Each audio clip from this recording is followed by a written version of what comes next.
3, 2, 1, go. Hey everybody, Chris with Up North Airgunners. So today we're going to be doing some speed shooting with the FX Impact, fully modified and decked out by Ken Hicks at Southern Precision Air Weapons. So yeah, I've got this gun completely Saber tacticaled out with a lot of the Saber tactical accessories. This makes this platform not only an absolutely awesome tack driver at long range, but for speed competition like this, I've watched a couple of these at RMAC. All right, shooters, are you ready? Stand by. Fire. Impact. Impact. Impact. Impact. Impact. Impact. Impact.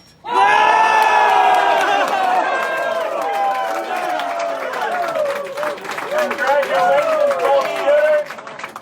Your champion of the Pro Class Speed Challenge, Matt Saber.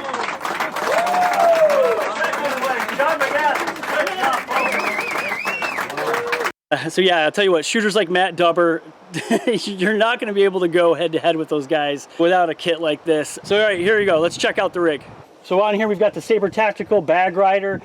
So not only does this make a good solid platform while you're shooting off a bag, but it actually firms up the entire system by adding this piece here. So it actually gives it some more rigidity. The Saber Tactical buttstock, man, this thing is absolutely awesome. Tons of adjustability up and down. These little rubber pieces right here make for a really good shoulder hold, especially for shooting competitions or PRS. This thing right here is absolutely rock solid. Up and down adjustments here. So you can actually move the buttstock back and forth to get your length of pull just right, just by hitting this little button here. The pump is absolutely a work of art. Saber Tactical really hit a home run with this thing.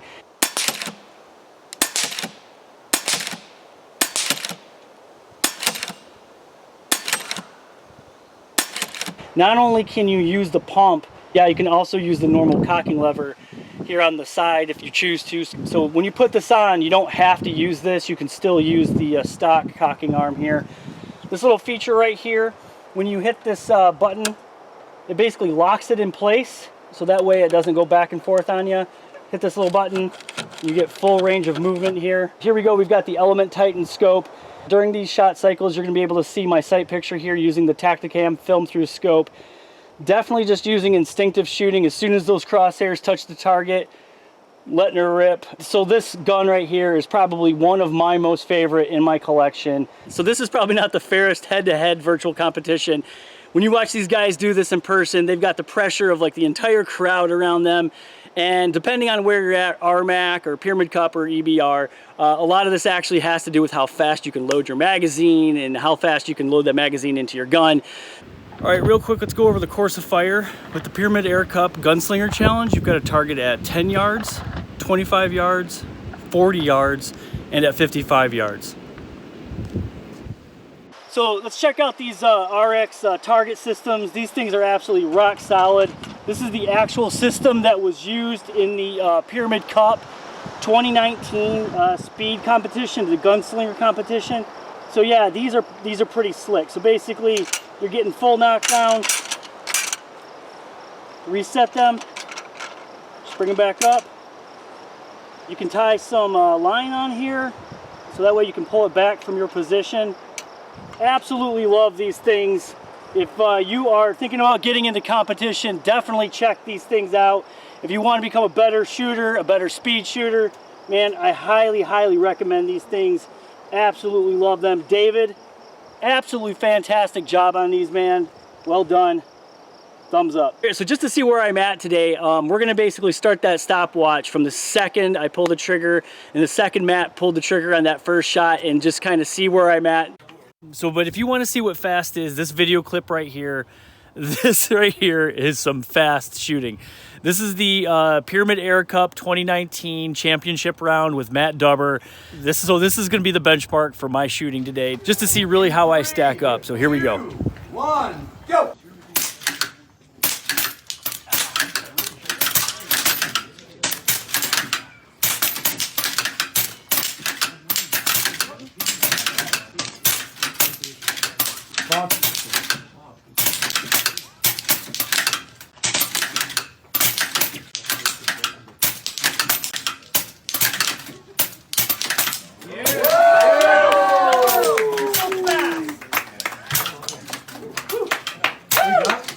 Matt's 22.7 seconds is definitely smoking fast. So, all right, here we go.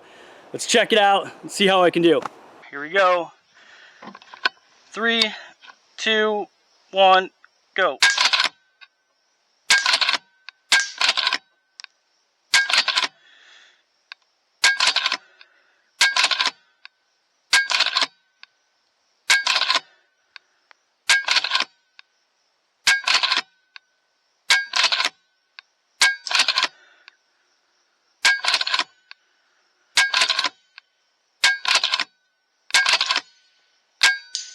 Ooh, I got a miss in there.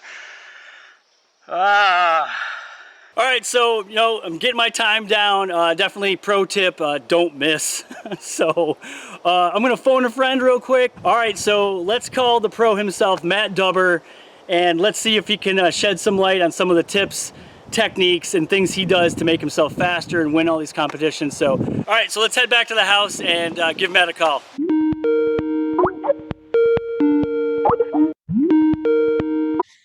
Hey, Matt, how's it going, buddy? Hey, good, and you? Nice to see you. About at the range, and so yeah, I just full disclosure, I'm trying to beat your time from the speed silhouette competition at Pyramid Cup last year. So I've got the new Saber tactical pump kit and the butt stop, absolutely awesome. So I'm getting faster, but I think there's things that I can do to get even quicker. So I just really wanted to kind of pick your brain if that's cool.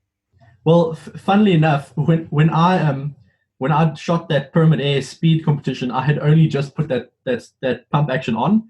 So funnily enough, you've probably got more experience with that kit than I do. But I think the concepts are the same between using a pump and loading like this. The difference is that you can use your right hand to stay on target, and as long as you've got good shoulder support, as long as you're able to keep that rifle still without using your left hand, then the pump just allows you to stay perfectly on target the whole time. So it's an awesome piece of kit. I think the Saber tactical guys, they always find a way to go the next step, and I think those competitions bring out the best in them. I actually don't do much preparation for speed competitions, believe it or not. I think it just comes down to the fact that I have been shooting with an impact since 2016, and it's been the gun that I've used the most. I think I know the gun so well that it's become an extension of my body. So there's no big secret or anything to my speed shooting. I think it just comes down to the fact that I know the gun really, really well.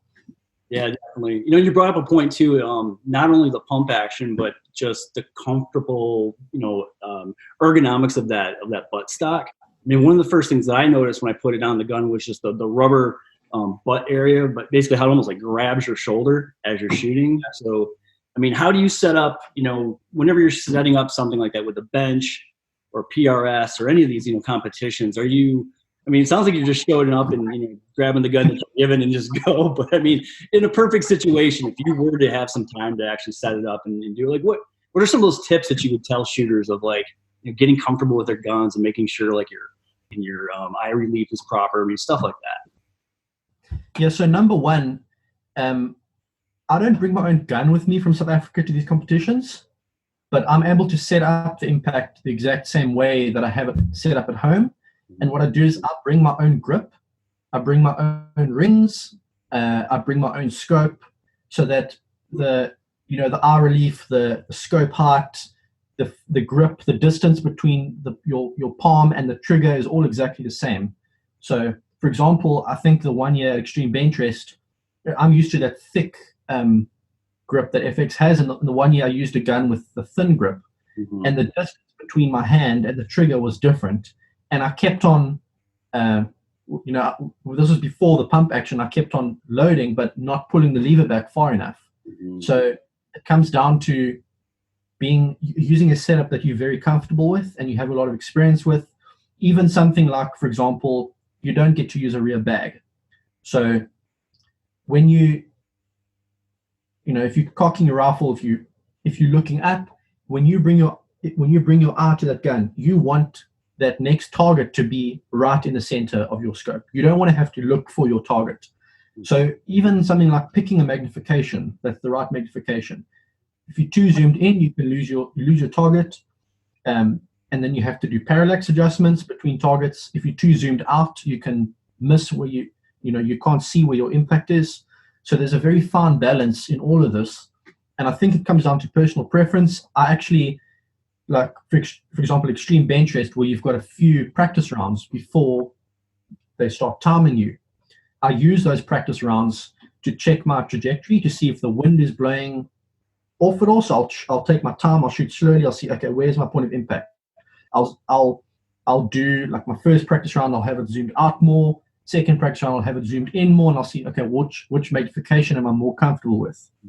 And then also, just something like you're choosing a bipod that's the right height to get comfortable, having your seat height right, all of those things make a difference. And again, that's down to personal preference, but those are just things you have to think of. But for me, I was skeptical about using the pump action at first because it wasn't something that I was used to. So I was actually very comfortable cocking and shooting like this. But what I did was I used some time at the house where we were staying, and I timed myself with the two different setups to see, okay, can I actually get the pump to the same speed as this? And it actually ended up being faster, which is amazing because I've never used it before. And it ended up being faster, and I was like, damn, okay, this is the real deal. And the rest is history. That's awesome. That's awesome.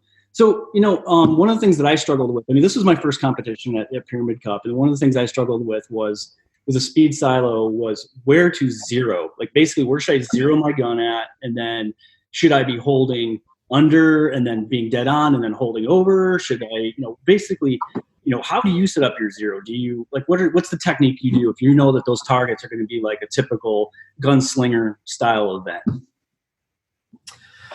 So generally speaking, I like to, just because it's what I'm used to, I zero at 25 meters. And then because it's what I'm used to, I know for each distance what my hold's going to be. Mm-hmm. But sometimes, so for example, extreme bench rest, speed silhouette, those targets are at fixed distances. So then you've got time to do some calculations, and you can say, okay, I know this is going to hit here, this is going to hit here. You might want to zero, for example, if you've got some targets that are very small. Some, like, for example, the targets at the back are quite big. The ones, I think it's the second row is the smallest, or the third row, but you might want to zero for that, so you're not having to hold off for those tiny targets. Those are the ones you want to rattle through.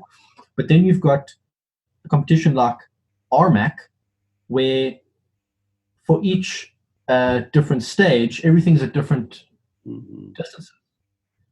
In that case, what I do is, you've got a bit of time before you have to shoot that course.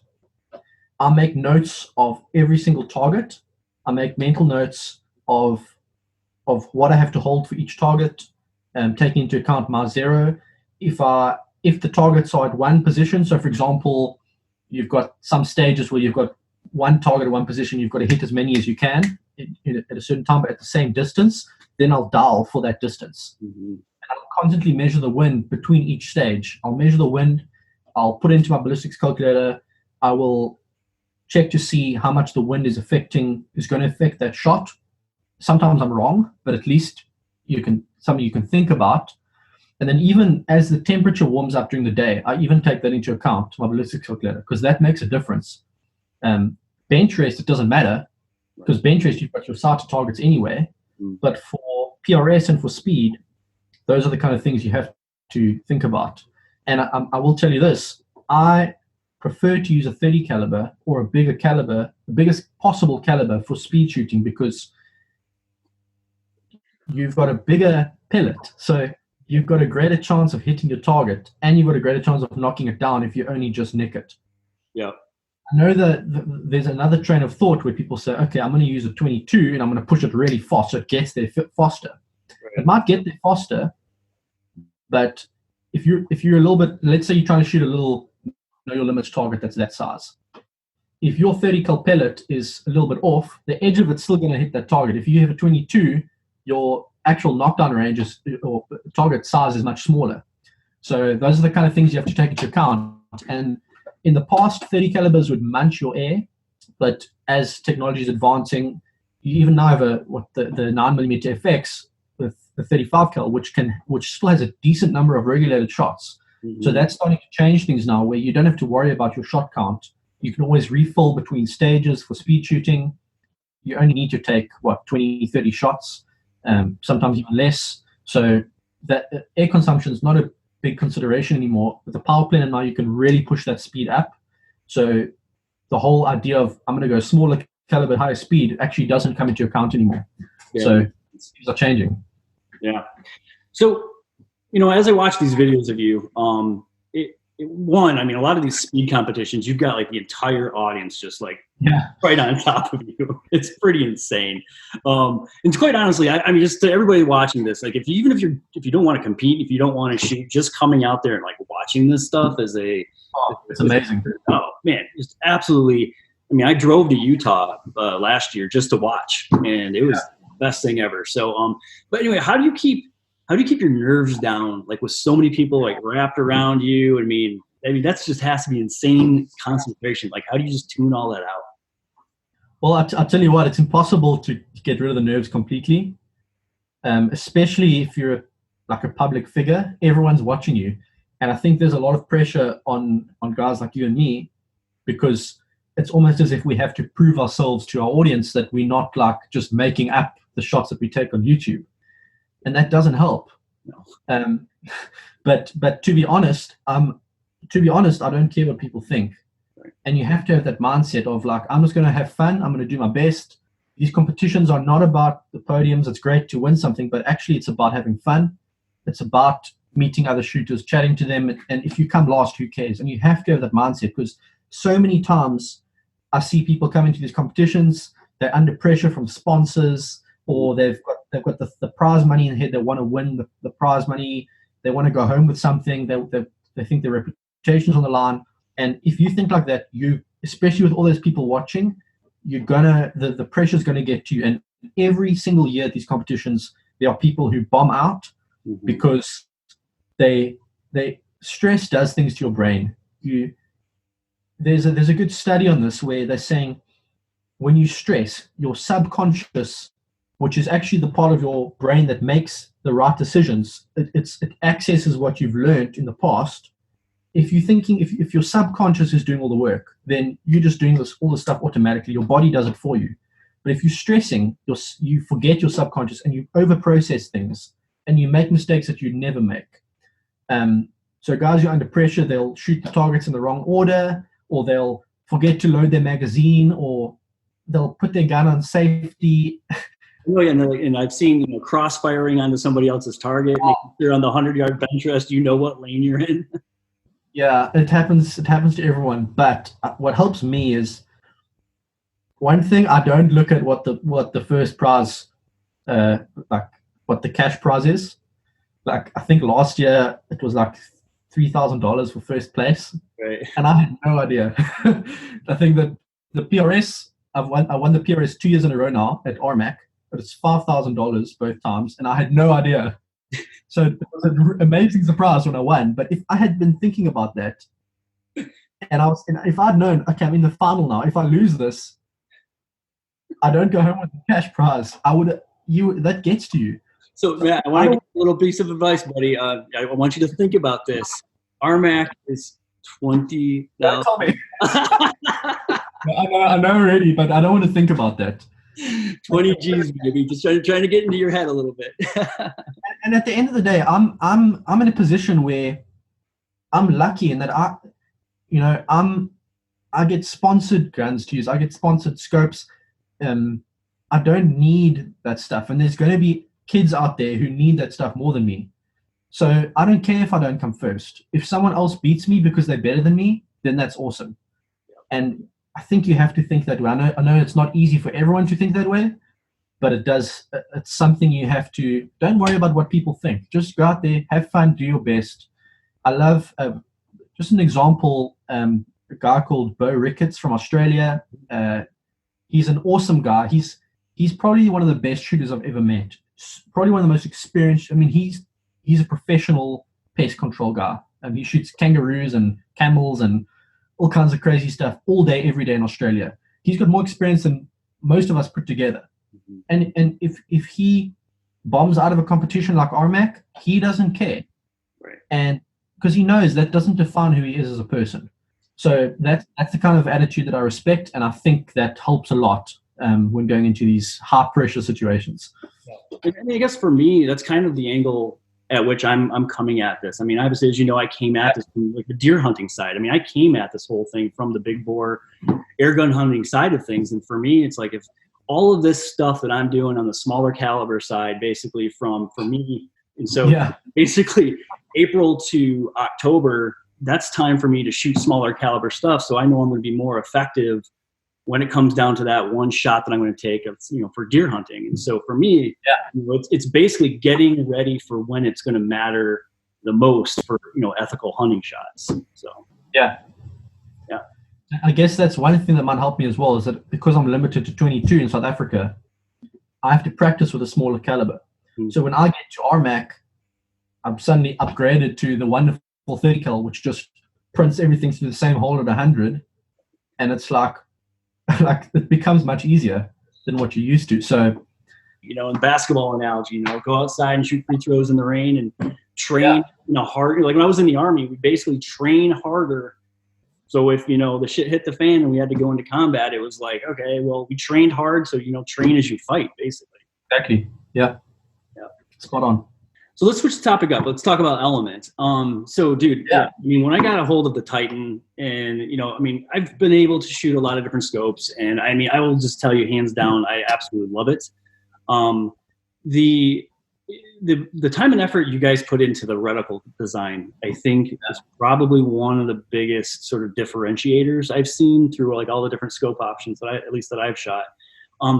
Maybe tell me a little bit. I mean, I have the MOA version. What I love about it is the alternating like visual indicators that are actually on the reticle.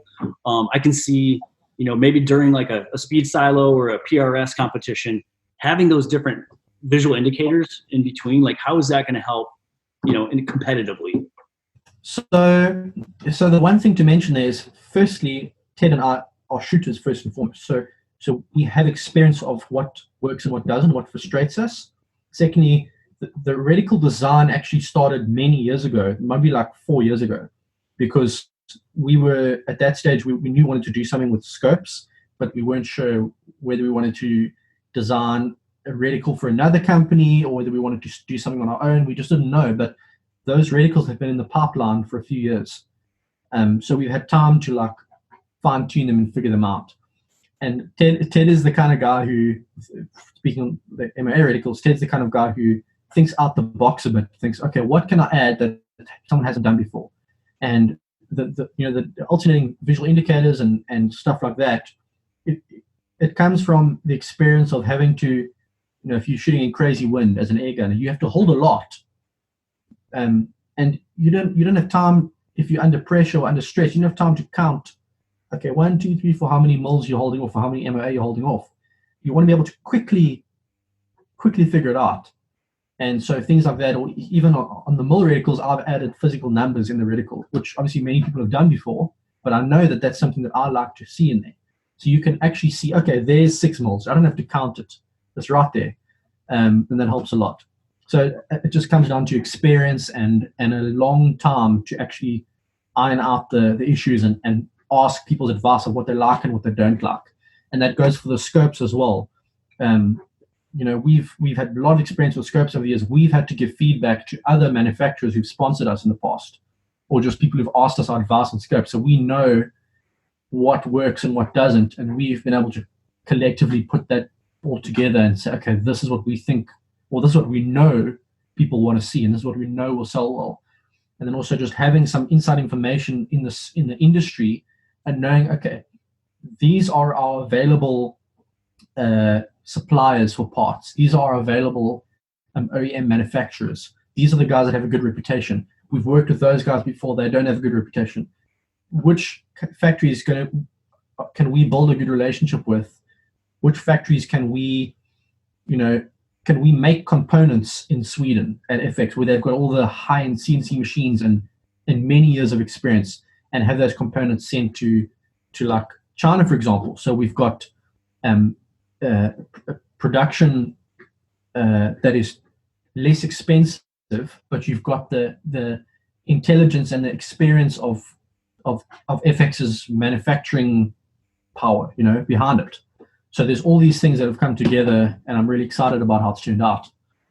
There is, okay, so one thing I noticed about you at these shooting competitions is, guys are out there kind of all tactical pants, maybe tactical footwear, and you show up with shorts and flip-flops. So which, by the way, man, I love it.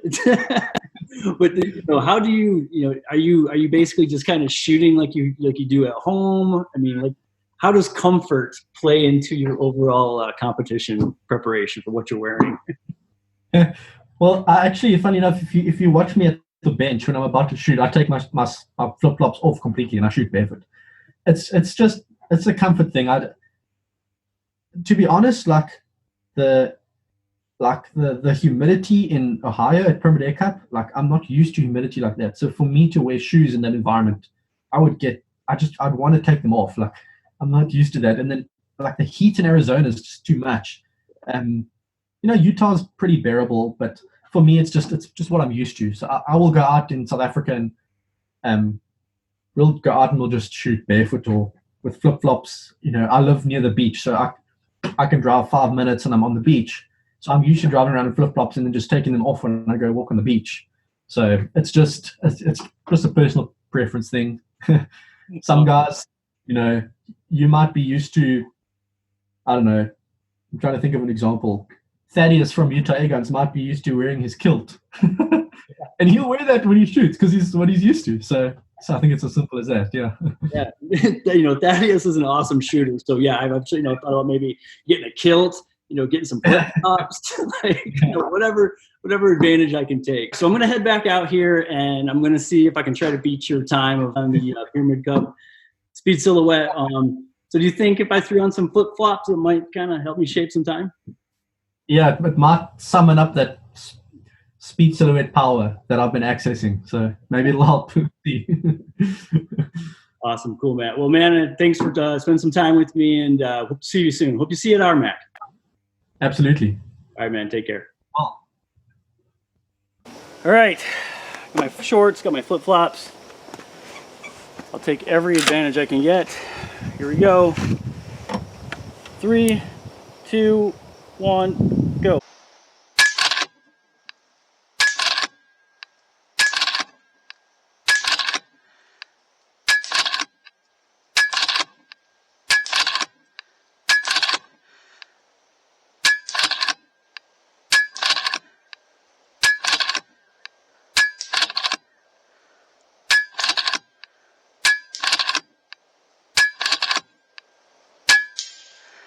All right, Dubber, you still got me by 3 seconds, so I still need to do some practice. All right, so there it is, air gunners. Definitely getting my time down more and more the more I'm out here practicing, burning through a ton of JSB pellets. But this is super fun. It's great for hunting practice. It's just great for competition shooting practice.